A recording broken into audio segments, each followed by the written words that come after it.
I started suffering with mental health illness when I was very young. I didn't have a very good childhood. Spent a lot of my life, most of my life in children's homes. Started self-harming. I had an horse accident which threw me into a car, and not long after the horse accident I started hearing 5 different voices, male voices, and these voices started controlling me, telling me what to do. If I self-harmed, they would stop and sort of quieten down and give me peace. Due to what's happened to me, a lifetime of childhood abuse, I've suffered with acute post-traumatic stress disorder, which causes me lots of problems still today. I dissociate basically back to a child. I wander off in the middle of the night, any time of the day. It just happens one minute I'm me and then I'm this child again. Obviously it affects us mentally seeing our mum scream stuff like no or stop, because you can then relate it to obviously what had happened to her in the past. So I suppose it puts a massive weight on your shoulders knowing these things. So I'm kind of going through my GCSEs and through schooling with a parent who didn't know who you were, who sometimes thought you were Satan. You know, these things are really disruptive and scary, and you start to mature very quickly. So as a 14-year-old, I very quickly lost interest in childhood pursuits. I think that was the biggest effect, actually, is that my life as a child became not my own. At night, we often see effects from both her treatment and her acute post-traumatic stress disorder, which takes form in night terrors. So often you'll hear her screaming no or please stop and stuff like that, and we'd wake her up, and this is where she would often dissociate. She would dissociate to the point where she will run in the road without knowing about cars and everything, because she reverts to a childlike state of mind. They have to, most of the time they have to spend nights downstairs, sleeping on the sofa so they can be close to the front door, see if I'm leaving the house. If they don't wake up, I just leave the house, believing in the middle of the night I'm going to school, or I'm trying to get away from the nasty men, and I don't know who anybody is. I don't know, my boys, when I'm at home, I refer to them as my brothers. The dog that I've got at home, I refer to them as the dog that I had when I was a little girl. I've nearly been killed several times on the road because of it, because obviously I don't, I'm not me. I am a child, so even when I've been nearly killed on the road and the driver stops, I'm acting like a child to that driver.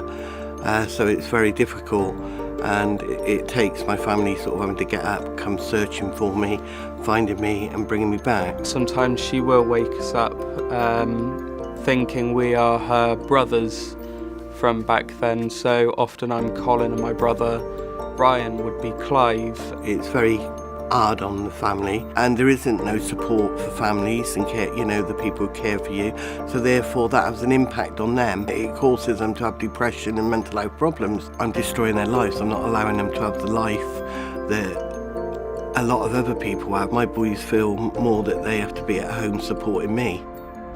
It's affected the family life in many ways. One of the reasons is I've been taken away from home and put into hospitals like London and Birmingham, and it's been for like 6 months, 8 months, a year. The last one was 18 months, and that's a long time out of your, seeing your children grow up and only seeing them once a week. It was very hard when they were young, being taken away and not being able to be that mum, and you're actually treated like you're not a mum anymore. Caring responsibilities I've had since about the age of 12, 13. During my lifetime, she's been in 3 hospitals. When she went to London, she undergone a treatment called EMDR. But unfortunately, the funding for her treatment was pulled, and she was brought home worse, essentially, as when she went in.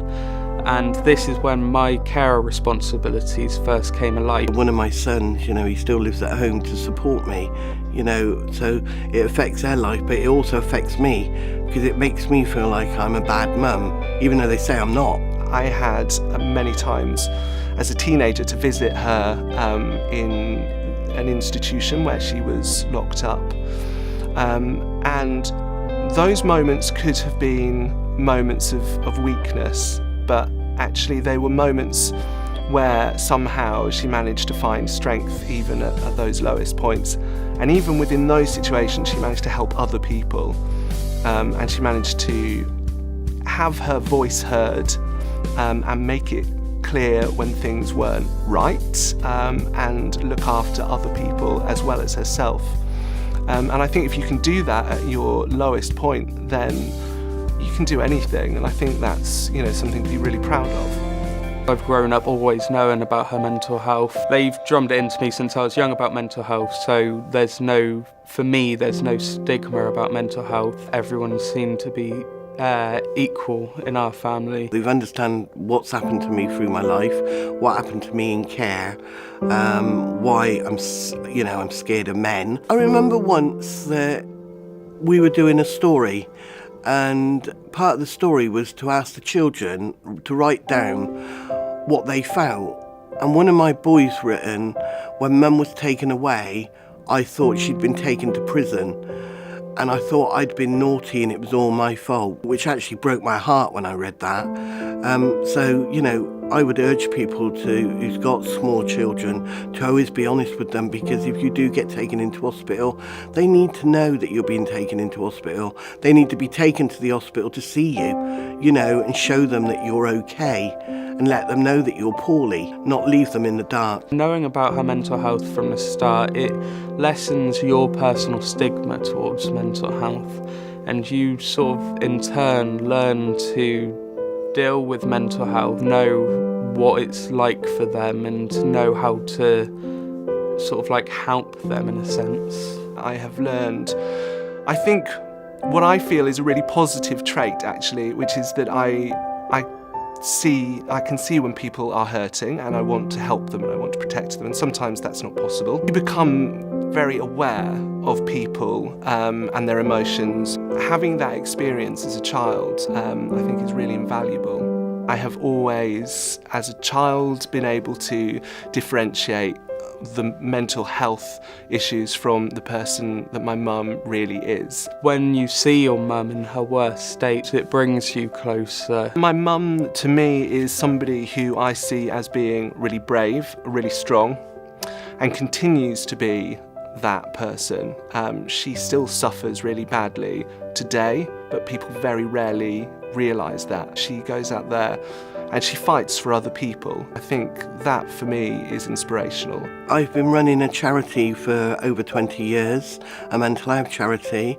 I wanted to give back to people. I wanted to make sure what happened to me don't happen to other people, because I was in a mental health hospital in Swindon many years ago, and so many bad things happened in that hospital, and I wanted to make sure this didn't happen to anyone else. I wanted to fight for better care. The way that my mum has behaved so bravely throughout my childhood and throughout kind of her suffering, I'm immensely proud of her. My boys, they are my life, I love them to pieces. They're the only thing, if I was honest, they're the only things that's kept me alive. There's nothing you can say to a parent who's suffering with mental health issues. One of the things that annoys us is when people tell us to pull ourselves together, be strong. We try all that, we know that. I would just send them my love, really, and support them, because I know what they're going through.